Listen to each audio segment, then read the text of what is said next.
Capítulo 21. Ele nos amou naquela época. Ele nos amará agora.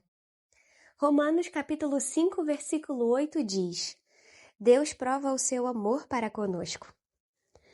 Uma coisa é acreditar que Deus tirou e perdoou todas as nossas falhas passadas antes do nosso novo nascimento. Isso é um milagre da misericórdia, imensamente rico. Mas esses pecados foram cometidos quando ainda estávamos na ignorância, afinal das contas. Não tínhamos virado novas criaturas, fortalecidos com um novo poder para andar na luz e honrar o Senhor com as nossas vidas. Outra coisa é acreditar que Deus continua com a mesma liberalidade a deixar de lado todas as nossas falhas presentes que acontecem após o nosso novo nascimento. Talvez, como crentes hoje, saibamos que Deus nos ama. Realmente acreditamos nisso. Mas, se fôssemos examinar mais de perto como realmente nos relacionamos com o Pai, momento a momento, o que revela a nossa real teologia, o que quer, digamos, crer no papel. Muitos de nós tendemos a acreditar que é um amor cheio de desapontamento. Ele nos ama, mas é um amor tacanho. Nós o vemos olhar lá de cima com afeição paternal, mas com sobrancelhas um pouco arqueadas, como se perguntasse: como eles ainda conseguem falhar depois de tudo que eu fiz por eles? Agora pecamos contra a luz, como diriam os puritanos. Conhecemos a verdade e o nosso coração foi fundamentalmente transformado, mas ainda pecamos. E os ombros da nossa alma ainda estão encolhidos na presença de Deus. Novamente, isso é resultado de projetarmos a nossa própria capacidade de amar sobre Deus. Não conhecemos o seu mais genuíno coração. E é por isso que Romanos capítulo 5, versículo 6 ao 11 está na Bíblia. E diz: Ora, quando ainda éramos fracos, Cristo morreu pelos ímpios no tempo adequado. Porque dificilmente haverá quem morra por um justo, pois talvez alguém até ouse morrer por quem faz o bem.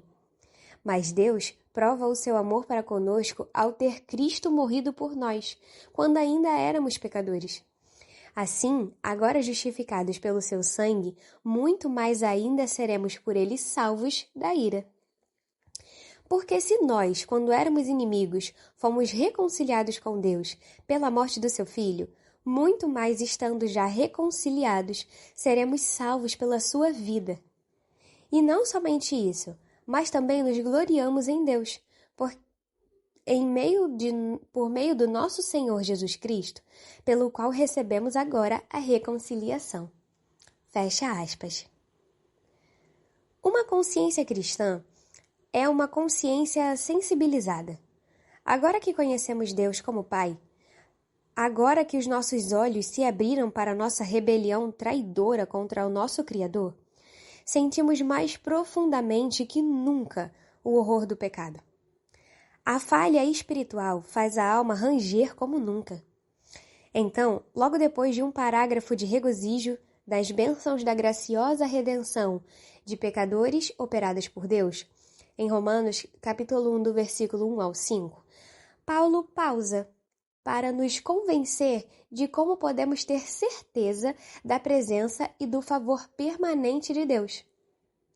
Por 3 vezes seguidas, no segundo parágrafo de Romanos, capítulo 5, Paulo fala quase a mesma coisa. Abre aspas. Quando ainda éramos fracos, Cristo morreu pelos ímpios no tempo adequado. Versículo 6. Ter Cristo morrido por nós quando ainda éramos pecadores. Versículo 8. Se nós, quando éramos inimigos, fomos reconciliados com Deus pela morte de seu Filho. Versículo 10. Fecha aspas. Para dizer o mesmo ao contrário, Jesus não morreu por nós depois de nos tornarmos fortes. Ele não morreu por nós depois de começarmos a vencer a nossa pecaminosidade. Deus não se reconciliou conosco depois de sermos amigáveis com Ele. Deus não negociou. Ele se recusou a esperar, cauteloso e avaliar o nosso valor. O coração dele não é assim. Ele e seu Filho tomaram a iniciativa, por graça e graça somente, desafiando o que merecíamos. Quando nós mesmos, com os nossos sorrisos e educação, corríamos de Deus o mais rápido que conseguíamos, construindo os nossos reinos e amando a nossa própria glória, devorando os prazeres fraudulentos do mundo, enojados com a beleza de Deus e fechando os ouvidos aos seus chamados para o retornar a casa. Foi aí, no horror do vazio dessa experiência revoltante, que o príncipe celestial se despediu dos anjos que o adoravam. Foi aí que ele se colocou nas mãos assassinas desses rebeldes, numa estratégia divina, planejada desde a eternidade passada, para purificar pecadores, elameados e abraçá-los de coração. Apesar da sua tentativa esquálida de se libertarem e de se limparem sozinhos, Cristo foi até a morte, pelo sofrimento voluntário de uma angústia inexprimível. Nas palavras de Warfield, enquanto aplaudíamos. Não podíamos ligar menos. Somos fracos, pecadores, inimigos. Foi somente depois de tudo o que aconteceu, só quando o Espírito Santo inundou o nosso coração, que paramos para perceber que ele passou pela minha morte. E ele não apenas morreu, ele foi condenado. Ele não apenas deixou o céu por mim, ele passou pelo inferno por mim. Ele, não merecendo a condenação, a absorveu em meu lugar. Eu, que era o único que merecia. Esse é o coração dele. E em nossa alma vazia, como um copo de água fria em uma boca seca, Deus derramou o seu Espírito Santo para internalizar a real experiência do amor de Deus. Qual foi o propósito dessa missão de resgate celestial? Deus prova seu amor para conosco. A palavra grega para provar aqui significa demonstrar, exibir, trazer à vista, tirar todo o questionamento. Na morte de Cristo, Deus está confrontando os nossos pensamentos obscuros sobre Ele e a nossa insistência crônica de que o amor divino precisa ter um ponto final, um limite, uma obra em que uma hora seca. Cristo morreu para confundir as nossas suposições intuitivas de que o amor divino tem prazo de validade. Ele morreu para provar que o amor de Deus é, como disse Jonathan Edwards, um oceano sem margens e nem fundo. O amor de Deus é tão ilimitado quanto o próprio Deus. É por isso que o apóstolo Paulo fala do amor divino como uma realidade que se estende por imensuráveis largura, comprimento, altura e profundidade. Aqui, o autor referencia o texto de Efésios, capítulo 3, versículo 18. A única coisa no universo tão imensurável quanto o próprio Deus é o amor de Deus. Para deixar de amar os seus, Deus precisaria deixar de existir, porque Deus não apenas tem amor, Ele é amor. Na morte de Cristo por pecadores, Deus pretende colocar o seu amor por nós fora de qualquer questionamento. Essa é a melhor notícia da história do mundo. Mas nem mesmo isso é o principal objetivo de Paulo nos versículos 6 ao 11. Ele está buscando outra coisa. Qual é o principal ponto de Paulo em Romanos, capítulo 5, do versículo 6 ao 11? Não é a obra passada de Deus em primeiro lugar. O maior objetivo de Paulo é nos assegurar no aqui e agora com base nessa obra passada. Ele levanta a questão da obra passada de Cristo para chegar a um único ponto. Se Deus fez isso naquela época, quando você era tão desprezível e tinha zero interesse nele, então com o que você se preocupa agora? O objetivo central dos versículos 6 ao 11 se percebe no assim, no versículo 9. Observe como todo parágrafo gira em torno desse ponto. Abre aspas. Assim, agora justificados pelo seu sangue. Fecha aspas. E veja agora a preocupação marcante de Paulo. Abre aspas. Muito mais ainda seremos por ele salvos na ira. Fecha aspas. O versículo 10 desenvolve ainda mais o mesmo ponto. Porque se nós, quando éramos inimigos, fomos reconciliados com Deus pela morte de seu Filho, observe o ponto mais uma vez, muito mais, estando já reconciliados, seremos salvos pela sua vida. A linguagem de ser salvo nos versículos 9 e 10 antecipa a salvação definitiva. Não se referindo ao momento da conversão nesta vida, mas à entrada na presença de Deus na próxima. Paulo está dizendo que é impossível ser verdadeiramente justificado na conversão sem que Deus nos garanta até o céu. A conversão não é um novo começo. A conversão, a autêntica regeneração, é um futuro invencível. Éramos inimigos quando Deus veio e nos justificou.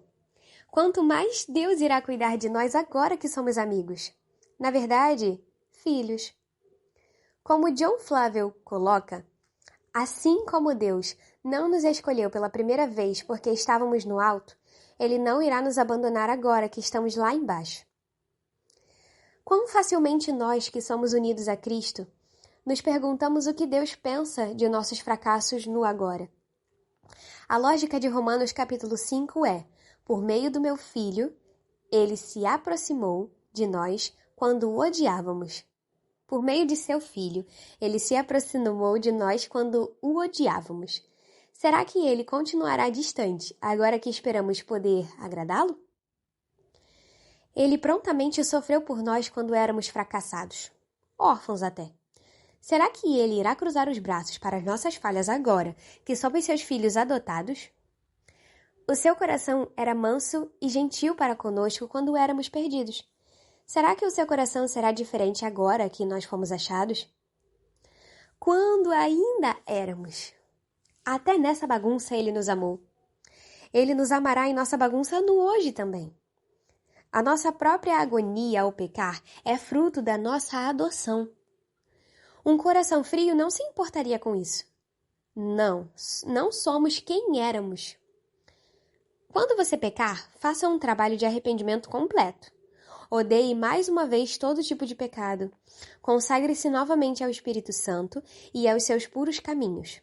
Mas rejeite a sugestão diabólica de que o terno coração de Deus por você se tornou um pouco mais frio, um pouco mais duro. Ele não se frustra com a sua pecaminosidade.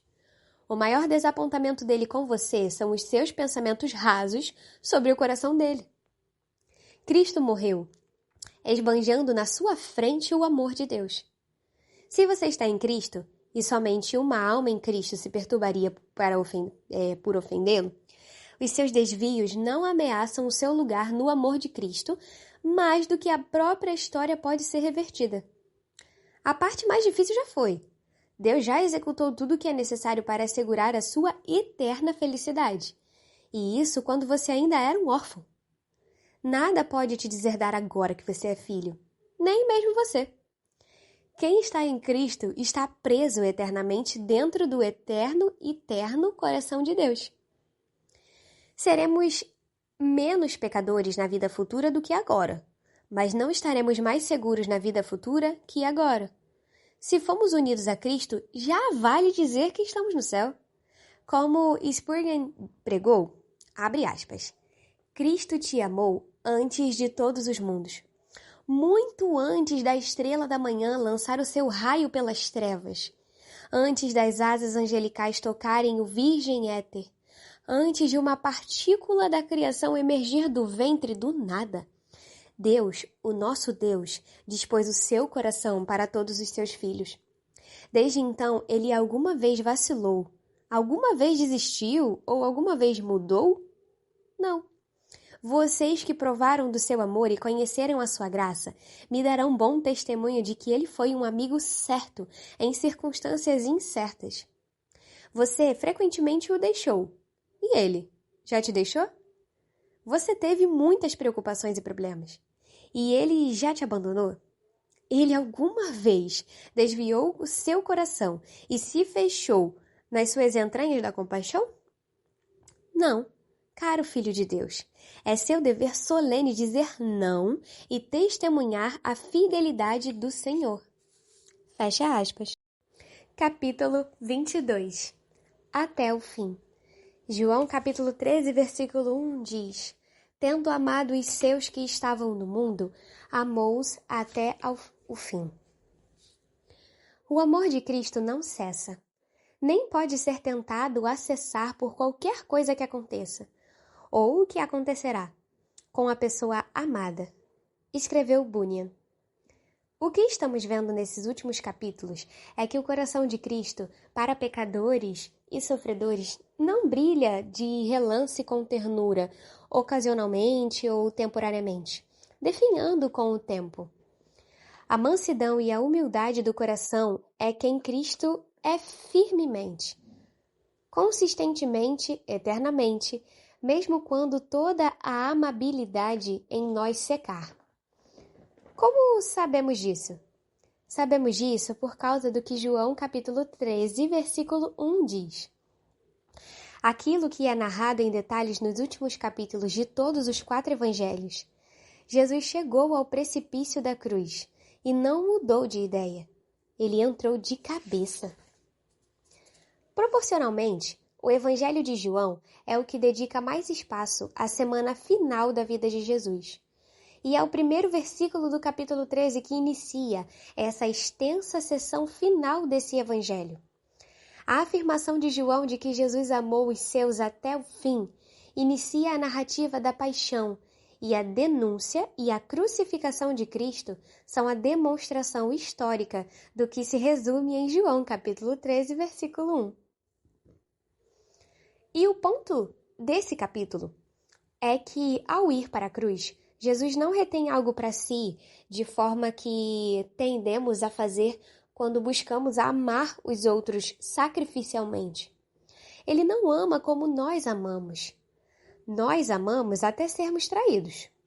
Jesus segue para a cruz, mesmo depois de ser traído. Nós amamos até sermos rejeitados. Jesus ama durante a rejeição. Nós amamos até o limite. Jesus ama até o fim. O que João capítulo 13, versículo 1 diz a quem peca e a quem sofre, ao dizer essas poucas palavras, até o fim? É um ponto semelhante à primeira metade de Romanos capítulo 5, que consideramos no capítulo passado. O foco aqui é mais objetivo. À medida que Paulo desenvolve a sua doutrina da justificação, a partir de Romanos capítulo 3 até o fim de Romanos capítulo 5. Aqui, no Evangelho de João, encontramos o encorajamento semelhante, mas é mais subjetivo, focado no amor de Jesus. Romanos 5 nos diz que nos abandonar seria uma violação da justiça de Deus. João 13 diz que nos abandonar seria uma violação do próprio coração de Cristo. Nós lemos o seguinte, abre aspas. Ora, antes da festa da Páscoa, sabendo Jesus que era chegada a sua hora de passar deste mundo para o Pai, tendo amado os seus que estavam no mundo, amou-os até o fim. Fecha aspas. Jesus sabe que isso é o começo do fim para ele. Ele está entrando no capítulo final e no vale mais profundo do seu ministério terreno. Ele sabia que era chegada a sua hora de passar deste mundo para o Pai. João então pausa e faz uma comovente reflexão que abrange de seu ministério até a sua semana final. Olhando para trás, João diz que Jesus tinha amado os seus que estavam no mundo. Olhando mais à frente, amou-os até o fim. O ministério de Jesus até esse ponto foi extremamente exigente. Fisicamente, ele ficou cansado e faminto. Relacionalmente, ele ficou mal compreendido e maltratado pelos seus amigos e família. Publicamente, ele foi encurralado e acusado pela elite religiosa. Mas o que é isso tudo comparado ao que estava diante dele? O que é um chuvisco comparado a se afogar?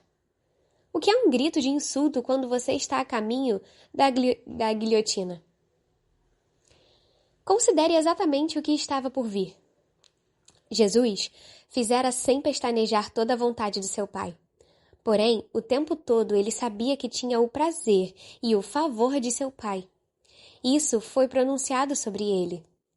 Agora, o seu pior pesadelo iria cair sobre ele, O próprio inferno, não metaforicamente, mas realmente o horror da condenação e das trevas da morte, estava revelando suas garras. O que aconteceu na cruz para nós que dizemos ser seus beneficiários? É claro que está além da nossa compreensão. Uma criança de 3 anos não pode compreender a dor que um cônjuge sente ao ser traído. Quanto menos deveríamos compreender o que significa para Deus canalizar o juízo acumulado por toda a pecaminosidade do seu povo sobre um único homem. Entretanto, ao refletir o que sentimos com relação a quem é responsável por um ato inimaginavelmente abusivo contra uma vítima inocente, nos dá um gostinho do que Deus sentiu com relação a Cristo quando ele, como o último Adão, se colocou em nosso lugar por conta dos nossos pecados. A justa ira humana que sentimos, a ira que seria errado não sentirmos, é uma gota do oceano da justa ira divina que o Pai descarregou.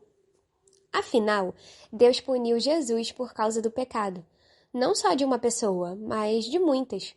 O que deve significar quando Isaías fala sobre o servo que o Senhor fez cair a maldade de todos nós sobre ele? O que foi para Cristo engolir a perversidade acumulada, o orgulho e o ódio natural a Deus dos eleitos? Como deve ter sido a soma total da justa ira divina, gerada não só pelo pecado de um homem, mas pela maldade de todos nós, esmagando uma única alma? É uma especulação, mas eu não consigo acreditar que foi um extremo físico que matou Cristo. O que é a tortura física quando comparada a absorver todo o peso de séculos de ira acumulada?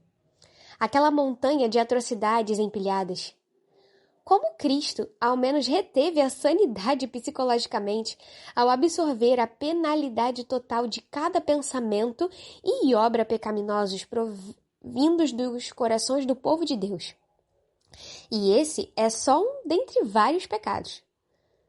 Talvez tenha sido o puro desespero que o levou à morte. Se ele estava suando sangue ao pensar no abandono divino, o que seria passar por isso? Não seria a retirada do amor de Deus do seu coração e não a falta de ar em seus pulmões que o matou? Quem poderia manter a sanidade mental quando bebia o que o povo de Deus merecia? Segundo Warfield, na presença de sua angústia mental, as torturas físicas da crucificação tomam um segundo plano, e podemos muito bem crer que o nosso Senhor, embora morresse na cruz, não morreu da cruz, mas sim, como normalmente dizemos, morreu de um coração partido. Foi o sofrimento do coração de Cristo que ultrapassou o que a sua forma física poderia aguentar. Richard Bacon, estudioso do Novo Testamento, observa que, embora Salmos capítulo 22, versículo 1, fosse originalmente escrito em hebraico, Jesus o pronunciou em aramaico e assim se apropriou pessoalmente dele. Jesus não estava simplesmente repetindo a experiência de Davi 1000 anos atrás, como um paralelo conveniente. Pelo contrário, cada clamor angustiado de Salmos capítulo 22, versículo 1, ao longo dos milênios, foi recapitulado, cumprido e aprofundado em Jesus. Como povo de Deus, todos os nossos sentimentos de rejeição foram canalizados em um coração humano real, num único momento de horror angustiante no Calvário. Uma rejeição real. Quem poderia aguentar embaixo disso? Quem não iria clamar e morrer depois disso? Quando a comunhão de Deus foi o oxigênio da vida de uma pessoa, a sua comida e bebida por toda a sua vida, sem um único momento de interrupção por conta do pecado, o que seria então aguentar um peso inexprimível de todos os nossos pecados de repente? Quem poderia sobreviver a isso? Perder aquela profundidade de comunhão já era morrer. O grande amor no coração do universo se partiu em dois. a luz do mundo se apagara. Ao dar vazão a essa ira justa, Deus não estava batendo numa árvore moralmente neutra. Ele estava rachando o amado. A própria beleza e a própria bondade foram maculadas e vilipendiadas. Abre aspas. Aflito, ferido por Deus e oprimido. Fecha aspas. O autor referencia o texto de Isaías, capítulo 54, versículo 4, 53, versículo 4. De modo que nós, os horríveis, pudéssemos ser gratuitamente embelezados, perdoados e acalmados, o nosso céu por meio do inferno dele, a nossa entrada no amor por meio da perda dele. Isso é o que significa amar até o fim. Passar pelo terror da cruz e beber até a última gota da enchente de corrupção, dos séculos de pecado, de tudo que é revoltoso até aos nossos olhos. Mas por que ele passaria por isso? Por que ele passaria pelo terror da condenação infernal quando era a única pessoa que não merecia isso? O texto nos diz: tendo amado os seus, amou-os até o fim. Bunyan nos introduz as dinâmicas do seu amor. Abre aspas. É comum para iguais amar e para os superiores serem amados. Porém, para o Rei dos Príncipes, para o Filho de Deus, para Jesus Cristo, amar o homem assim, isso é incrível, e ainda mais porque o homem, o objeto do seu amor, é tão baixo, vil, imerecedor, desprezível, como as Escrituras em todo lugar já descreveram. Ele é chamado de Deus, o Rei da Glória. Mas quem por ele é amado é chamado de transgressor, pecador, inimigo, pó, cinza, inseto, verme, sombra, vapor, vil, imundo, pecaminoso, impuro, tolos ímpios, loucos. E não nos causaria surpresa, e não nos afetaria de modo a dizermos: tu vais colocar teus olhos sobre eles? Mas quanto mais quando descobrimos que ele vai colocar o seu coração sobre nós. O amor nele é essencial ao seu ser. Deus é amor. Cristo é Deus. Portanto, Cristo é amor. Naturalmente, amor. Ele só deixaria de amar caso deixasse de existir. O amor de Cristo requer não levar em conta a beleza no objeto amado. Ele pode agir de si e por si, sem qualquer dependência. O Senhor Jesus dispõe seu coração a amá-los. Fecha aspas. Observe a forma como Bunyan fala do amor de Cristo, como se tratando de ele dispor o seu coração para nós. Quando o apóstolo João nos diz que Jesus amou os seus até o fim, ele está tirando o véu para nos permitir prescrutar as profundezas de quem Jesus é. O seu coração pelos seus não é como uma flecha que se atira rápido, mas cai igualmente rápido. Ou um corredor rápido na partida, mas que logo perde o ritmo e fraqueja. O coração dele é como uma floresta, uma avalanche que ganha forças com o tempo, se intensificando à medida que se espalha. Cristo não é assim indiscriminadamente. O texto diz que é os seus que ele ama até o fim.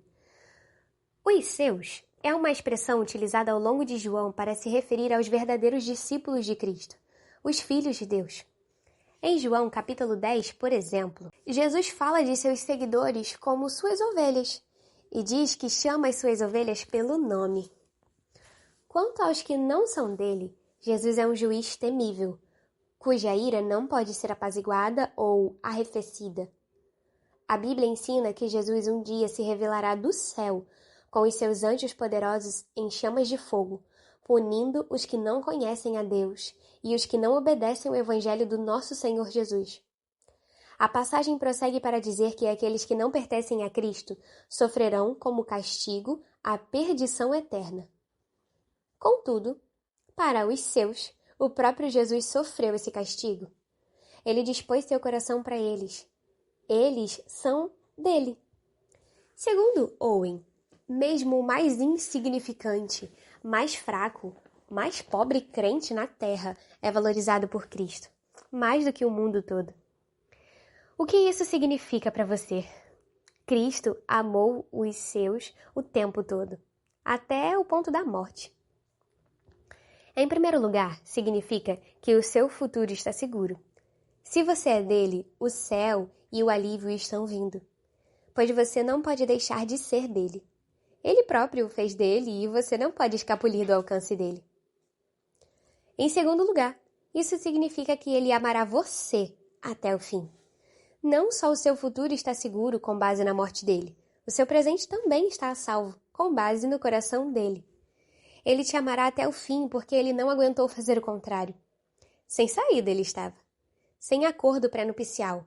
Ele te amará até o fim de suas vidas, até o fim de seus pecados, até o fim das suas tentações, até o fim dos seus medos. Capítulo 23. Enterrados no seu coração para sempre.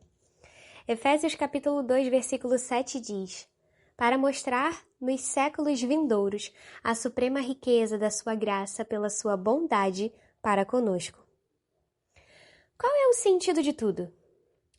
Qual é o telos, o objetivo, a razão, a finalidade das nossas vidas pequeninas e ordinárias?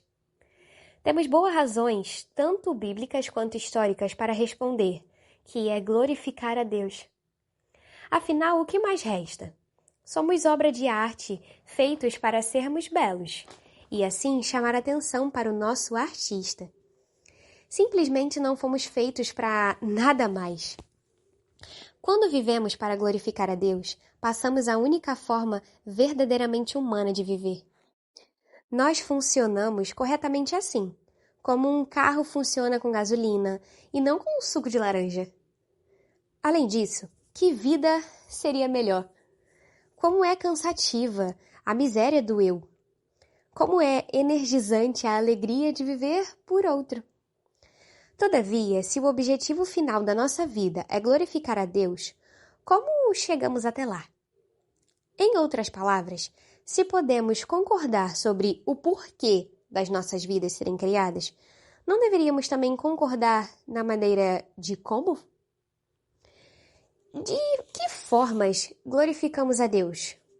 E lá na eternidade com Deus, como Deus será glorificado pelos séculos dos séculos? Uma forma de glorificar a Deus é a nossa obediência a Ele. Nossa recusa de crer que somos entendidos e, em vez disso, confiar que o seu caminho é o caminho da vida. A Bíblia nos diz para vivermos de maneira exemplar entre os incrédulos, para que observem as boas obras que vocês praticam e glorifiquem a Deus no dia da intervenção dele. O autor referencia o texto de 1 Pedro, capítulo 2, versículo 12. Neste último capítulo do nosso estudo do Coração de Cristo, eu gostaria de considerar mais uma forma de glorificarmos a Deus, uma forma eterna. Jonathan Edwards será o nosso guia. Em um de seus últimos sermões, Jonathan Edwards pregou: a criação do mundo parece ter especialmente este fim em vista. Agora, como você terminaria essa frase? Aqui está a resposta de Edwards. Abre aspas. A criação do mundo parece ter especialmente este fim em vista. O Filho de Deus obter uma esposa, com quem poderia exercer plenamente a infinita benevolência de sua natureza, e a quem ele poderia abrir e derramar, por assim dizer, toda a imensa fonte de benevolência, amor e graça que está no seu coração, para assim ser Deus glorificado. Fecha aspas. Se você está familiarizado com Edwards, provavelmente sabe que uma das notórias ênfases do seu ministério e escrita era a glória de Deus. Ele era um pensador completa e distintivamente teocêntrico. Ele escreveu um trato chamado O Fim para o qual Deus criou o mundo, no qual argumentou esse único ponto de que o mundo existe para a glória de Deus. Contudo, o que não é comum sabermos é como isso acontece para Edwards. A citação acima é um exemplo. Deus fez o mundo para que o coração do seu filho tivesse um canal. Não usamos muito palavras como benevolência atualmente, não é mesmo? Significa a disposição de ser generoso e bom. Uma bobina carregada com compaixão pronta para explodir. Imagine um rio represado, retido, engatilhado, pronto para romper. Essa é a generosidade do coração de Cristo. Ele é infinitamente benevolente. E a história humana é a oportunidade dele de abrir e derramar, por assim dizer, toda a imensa fonte de benevolência, amor e graça. A criação do mundo e a queda destrutiva em pecado, que clama por uma obra recreativa, são a abertura da represa do coração de Cristo. E o transbordamento do coração de Cristo é como a glória de Deus avança e brilha mais do que seria de outro modo. O arrebatamento nupcial entre Cristo e a sua noiva começa nessa vida, até onde a nossa pequena experiência vai permitir. Mas a junção final de Cristo com a sua noiva acontece bem no final da Bíblia, quando o véu vem à terra, enfeitada como uma noiva preparada para o seu noivo. O autor referencia o texto de Apocalipse, capítulo 21, versículo 2. Na eternidade, nós gozaremos da glória de Deus, mas, de novo, como? A resposta é: a glória de Cristo é preeminentemente vista e gozada no seu amor pelos pecadores. David Brainerd, incansável e famoso missionário aos nativos americanos, morreu na casa de Edwards, no oeste de Massachusetts, em outubro de 1747. Jonathan Edwards pregou o sermão no seu funeral, refletindo sobre ver a Cristo na vida por vir. Edwards disse, abre aspas, a natureza dessa glória que eles verão será tamanha que os atrairá e encorajará, pois eles não só verão infinita majestade e grandeza, mas infinita graça e codescendência e mansidão, gentileza e doçura, igual a majestade. Fecha aspas. O resultado será que a visão da grande majestade real de Cristo não lhes será aterrorizante, mas apenas servirá para aumentar o seu prazer e surpresa. Mais especificamente, abre aspas, as almas dos santos que partiram com Cristo para o céu terão Cristo como o que de peito aberto para eles, manifestando aquelas infinitas riquezas de amor para com eles, que estiveram ali desde a eternidade. Eles comerão e beberão abundantemente e nadarão no oceano de amor, e serão eternamente engolidos naquele infinito resplendor, com os raios infinitamente suaves e doces do amor divino. Fecha aspas. A criação do mundo aconteceu para dar vazão ao gracioso coração de Cristo. E a alegria do céu é que gozaremos livremente e desobstruidamente desse coração para sempre. E isso é bíblico? Já consideramos em nosso estudo a expressão rico em misericórdia, em Efésios capítulo 2, versículo 4. Você já parou para observar o que Paulo diz no final dessa longa sentença, lá no versículo 7? Ser a razão suprema da nossa salvação? Veja o que ele diz depois de delinear o nosso desesperador diagnóstico, quando deixados por conta própria. Abre aspas. Mas Deus, que é rico em misericórdia pelo imenso amor com que nos amou, estando nós ainda mortos em nossos pecados, deu-nos vida juntamente com Cristo, pela graça sois salvos. E nos ressuscitou juntamente com Ele, e com Ele nos fez assentar nas regiões celestiais em Cristo Jesus, para mostrar nos séculos vindouros a suprema riqueza da sua graça, pela bondade para conosco em Cristo Jesus. Fecha aspas. O ponto da infinda vida eterna nos novos céus e na nova terra é para Deus mostrar nos séculos vindouros a suprema riqueza da sua graça pela sua bondade para conosco em Cristo Jesus. Aqui estamos nós. Somos pessoas comuns com as nossas ansiedades, vivendo a vida, pecando, sofrendo, nos desviando e retornando, cansando e nos desesperando, persistentemente nos afastando de perceber que o coração, o que vamos gozar eternamente se estivermos em Cristo. Um texto como Efésios 2, capítulo 7, realmente diz respeito às nossas vidas reais? Ou daquelas coisas sobre as quais só os teólogos escrevem? Ao concluirmos o nosso estudo do coração de Cristo, eu gostaria de me demorar neste texto de Efésios capítulo 2, versículo 7, e considerar o que exatamente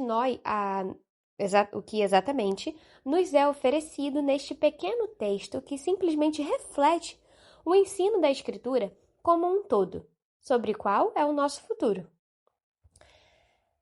Para mostrar nos séculos vindouros a suprema riqueza da sua graça, pela sua bondade para conosco em Cristo Jesus. O que isso significa para quem está em Cristo Jesus?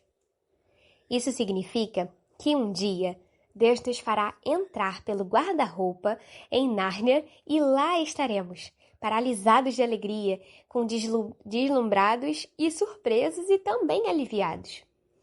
Isso significa que quando estivermos lá, nunca mais seremos repreendidos pelos pecados desta vida. Nunca mais receberemos olhares de desprezo e nunca ouviremos: "Pode aproveitar, só lembre-se de que você não merece isso não." O ponto do céu e da eternidade é justamente desfrutarmos da sua graça pela sua bondade. E se o ponto do céu é mostrar as riquezas imensuráveis da sua graça em bondade, podemos repousar em segurança, porque a única coisa que temíamos nos deixar de fora, que era o nosso pecado, apenas pode intensificar o espetáculo da graça e da bondade de Deus. Isso significa que o nosso pecado de hoje não é um obstáculo para aproveitarmos o céu. É o ingrediente-chave para aproveitarmos o céu. Qualquer que seja a bagunça que tenhamos feito em nossas vidas, isso faz parte da nossa glória, tranquilidade e resplendor final. Aquele ponto da nossa vida em que tudo foi por água abaixo. É aí que Deus em Cristo se torna mais real do que nunca nesta vida e ainda mais maravilhoso para nós na próxima. E aqueles que foram compulsivamente puros chegarão lá um dia e perceberão mais do que nunca quão profundamente seu pecado, justiça própria, orgulho e vários outros tipos de rebeliões voluntárias subconscientes estavam enterradas lá no fundo deles. E como até isso faz a graça bondosa de Deus voar. E lá estaremos, estupefados, com as grandezas do seu coração em nosso favor. Se a sua graça em bondade é suprema, então as nossas falhas nunca poderão esgotar a sua graça. Aqueles momentos em que nos sentimos totalmente oprimidos pela vida é justamente onde vive o coração de Deus. Nossos recantos mais assombrados por fracasso e remorso são os locais por onde o seu coração é atraído de uma forma mais inabalável.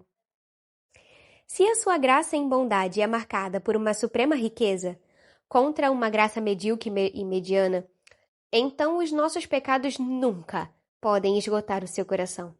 Pelo contrário, quanto mais fracasso, mais o seu coração vem ao nosso encontro.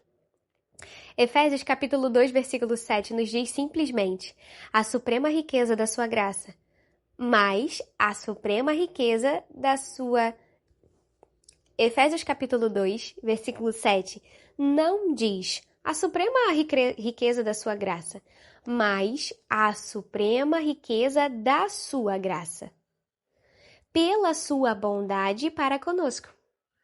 A palavra grega para bondade aqui significa um desejo de fazer o que está ao seu alcance para evitar todo desconforto em outra pessoa.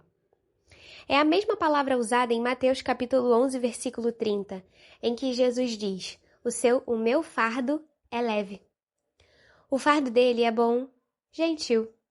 Sobre essa bondade, em Efésios capítulo 2, versículo 7, Goodwin comenta: a palavra aqui implica toda a doçura, toda a candura, toda a amabilidade, todo o candor e toda a bondade e de todo o seu coração. A sua graça em bondade é para conosco. Você pode traduzir isso como para nós, ou até sobre nós, ou em nós. É pessoal, não abstrato. Seu coração, seus pensamentos, agora e na eternidade, são para conosco. A sua graça não é uma bolha em que precisamos dar um jeito de entrar. Ele envia a sua graça a nós pessoalmente, individualmente e eternamente. De fato, ele se envia. A graça não é uma coisa, lembrando que essa posição seria católica romana. Ele não envia a graça em abstrato, mas o próprio Cristo. É por isso que Paulo imediatamente adiciona em Cristo Jesus. Falando em Cristo Jesus, você percebe o que é verdade para você se você está em Cristo? Quem está em união com Ele tem a promessa de que toda a miséria assombrosa que infecta tudo nesse mundo, cada relacionamento, conversa, família, mensagem, despertar de manhã, trabalho, cada descanso, tudo, um dia será rebobinada e revertida. Quanto mais trevas e dor experimentamos nessa vida, maior resplendor e alívio teremos na próxima. Quando um personagem do C.S. Lewis diz em O Grande Abismo, refletindo o ensino bíblico, abre aspas, isso é o que os mortais não entendem. Eles dizem sobre certo sofrimento temporal. Nenhuma beatitude futura pode compensar isso, não sabendo que o céu, depois de alcançado, agirá retroativamente e tornará até aquela agonia e em glória. Fecha aspas. Se você está em Cristo, você é eternamente invencível. Essa passagem fala de Deus ressuscitando os mortos, não ajudando os feridos. E como ele ressuscita? Seu amor derrama vida em nós. Nos termos de John Owen, o seu poder de ressurreição que flui para cadáveres é o próprio amor. Efésios capítulo 2, versículo 7 está lhe dizendo que a sua morte não é um fim, mas um começo.